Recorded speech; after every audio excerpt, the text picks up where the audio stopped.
Olá pessoal, vamos falar mais um pouquinho sobre declaração de imposto de renda 2020, 2021. Vamos lá. Já faz algum tempo que a declaração ela tem o nome de declaração de ajuste anual. Por quê? Porque o que a Receita entende é que tudo aquilo que eu recebi durante o ano, tudo aquilo que eu paguei, que tem algum tipo de implicação fiscal, deve ter sido reconhecido nos meses em que foram praticados. Portanto, chega no final do ano, a declaração seria isso, seria uma mera declaração de ajuste, onde eu consolido todas aquelas informações que estão espalhadas ao longo dos meses e faço a apuração do meu imposto final a pagar. Nós já falamos aqui sobre rendimentos, tudo aquilo que eu tenho que é tributável, e hoje eu queria falar um pouquinho com vocês sobre as deduções que eu posso fazer na minha declaração de imposto de renda. Lembrando que essas deduções são todas relativas a pagamentos que foram efetuados até 31 de dezembro de 2020. Ou seja, eu tenho uma chance de reduzir o meu imposto devido? Tenho, mas a gente vai ver também nesse vídeo mesmo, que é em relação a alguns tipos de incentivos fiscais que eu posso utilizar. Então vamos lá. Os grandes grupos, primeiro eu tenho um grupo de dedução, que é aquela dedução simplificada, que é uma dedução que eu posso até 20% da minha renda tributável, posso deduzir, mas ela está limitada a pouco mais de 16 mil reais, na verdade R$16.750, é R$754,34. Passou disso, eu não consigo deduzir, que o sistema nem me deixa fazer isso. O importante é, se eu faço a opção pelo desconto simplificado, eu estou abrindo mão de todas as outras deduções possíveis. Eu não posso deduzir mais nada, já que esse desconto simplificado ele tem por objetivo atingir todos os demais. Então eu tenho que fazer contas. Porque o sistema já ajuda a fazer isso quando você está preenchendo a declaração do seu lado esquerdo, no canto do lado esquerdo, o sistema já vai mostrando como é que está o status da sua declaração, qual é o melhor a você fazer pelo simplificado ou pela dedução total das demais despesas. Então, é uma questão de fazer conta. Se o somatório das minhas despesas dedutíveis forem maiores que 16 mil reais, eu esqueço o simplificado, vou direto para as deduções. Se for menor, então é bom utilizar os 16 mil reais. Então, quais são as deduções que eu posso fazer? A primeira delas, pensão alimentícia. Pensão alimentícia que eu pago em decorrente de uma decisão judicial, ela não tem limite. Quanto for que eu pago, eu posso deduzir integralmente, 100% disso. Qual é o risco que essa história tem? É do seu ex-cônjuge não ter declarado isso como renda tributável.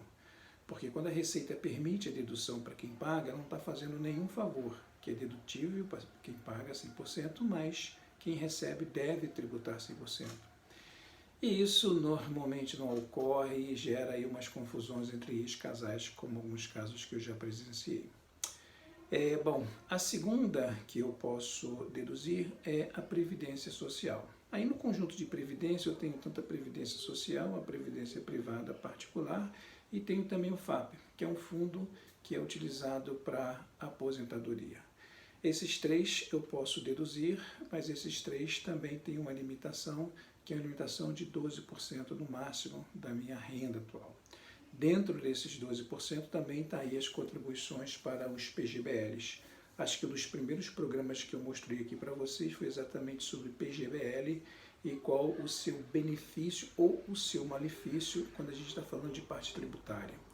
É bom vocês darem uma olhada nesse vídeo, se bem que também agora a Inês já é morta, então o que eu tinha que fazer era até 31 de dezembro e agora eu não tenho mais o que fazer em relação a isso. Bom, um outro desconto que eu posso fazer também são os dependentes. Então, dependente, dentro de um limite anual de R$ 2.275, eu posso pegar meus dependentes e colocar na minha declaração e deduzir. A Receita tem toda uma regra de quem pode ser meu dependente, tem algumas regras bastante específicas para filhos, por exemplo. Filhos é até 21 anos, se ele for universitário ele pode ser até 24 anos, mas acima disso não mais. Agora, uma coisa muito importante em relação a dependentes é você sempre se certificar de que seu dependente não recebeu rendimento algum. Como eu já falei no outro vídeo anterior a esse, Se você tem um dependente que tem uma renda, você tem que declarar a renda dele junto com a sua. Então, pelo limite de dedução que eu tenho, que é muito pequeno, certamente não é vantagem você colocar um dependente quando esse dependente também tem renda. Então, ainda mais se ele tiver um limite de renda que não o obriga a fazer a declaração de imposto, é melhor você deixar esse dependente fora. Uma outra despesa que você pode também abater são as despesas de construção, mas também limitado a R$ 3.561,50. Sinceramente, eu gostaria de saber quais são os critérios para definir esses valores, porque eu acho que todo mundo que tem seus filhos na escola e tudo mais não consegue gastar menos do que esses 3 mil, ou quer dizer, um valor parecido com esses R$ 3.000, e nem que os seus dependentes custa para você R$ 2.200 por ano. Eu não sei quais são os critérios que definem isso, mas eu acho que a grande maioria das pessoas não se sente atendida com esses valores. Despesa de construção no Brasil, há muitos anos atrás, já foi 100% dedutível, inclusive para cursos também extracurriculares, cursos de línguas, por exemplo. Então, mas o país deixou de investir na educação e passou aí a cortar todos esses cursos que tinha extracurriculares, e hoje só tem os cursos curriculares, os cursos de formação básica obrigatória. E também só para os seus dependentes. Bom, também não posso censurar muito a Receita, porque eu conheci casos de gente que tinha um pai com 80 anos de idade e estudando inglês ainda, então isso não faz muito sentido mesmo, mas tudo bem, eu acho que poderia ser feita uma fiscalização mais rigorosa do que simplesmente cortar. Então, esses seis, quer dizer, pensão alimentícia, previdência social de entidades privadas, do FAP e despesas com instrução e dependentes, são aquelas que você pode deduzir do seu imposto de renda, junto com aquelas do livro caixa, que a gente conversou no vídeo passado. Então, todas aquelas do livro caixa eu posso abater também. Bom, então, essas são aquelas que eu já devo ter pago lá até dezembro de 2020. O que eu paguei depois disso para esse exercício fiscal, não vale para dedução do exercício de 2020. Agora, tem coisas que eu posso utilizar ainda para reduzir o meu imposto a pagar, mas não necessariamente reduzir o meu desembolso. É uma coisa que eu faço, divido o meu DARF em dois, vai uma parte para a Receita Federal e outra parte para alguns incentivos fiscais que tem à disposição da gente. Quais são esses incentivos fiscais? Os incentivos fiscais, eles são 7. O que é um destinado para o ECA, que é para os fundos dedicados à criança e adolescência, a crianças e adolescentes. O outro é para os idosos. Esse é novo, não tinha um ano passado, esse ano tem um só para os idosos. O terceiro são os programas de incentivo à cultura.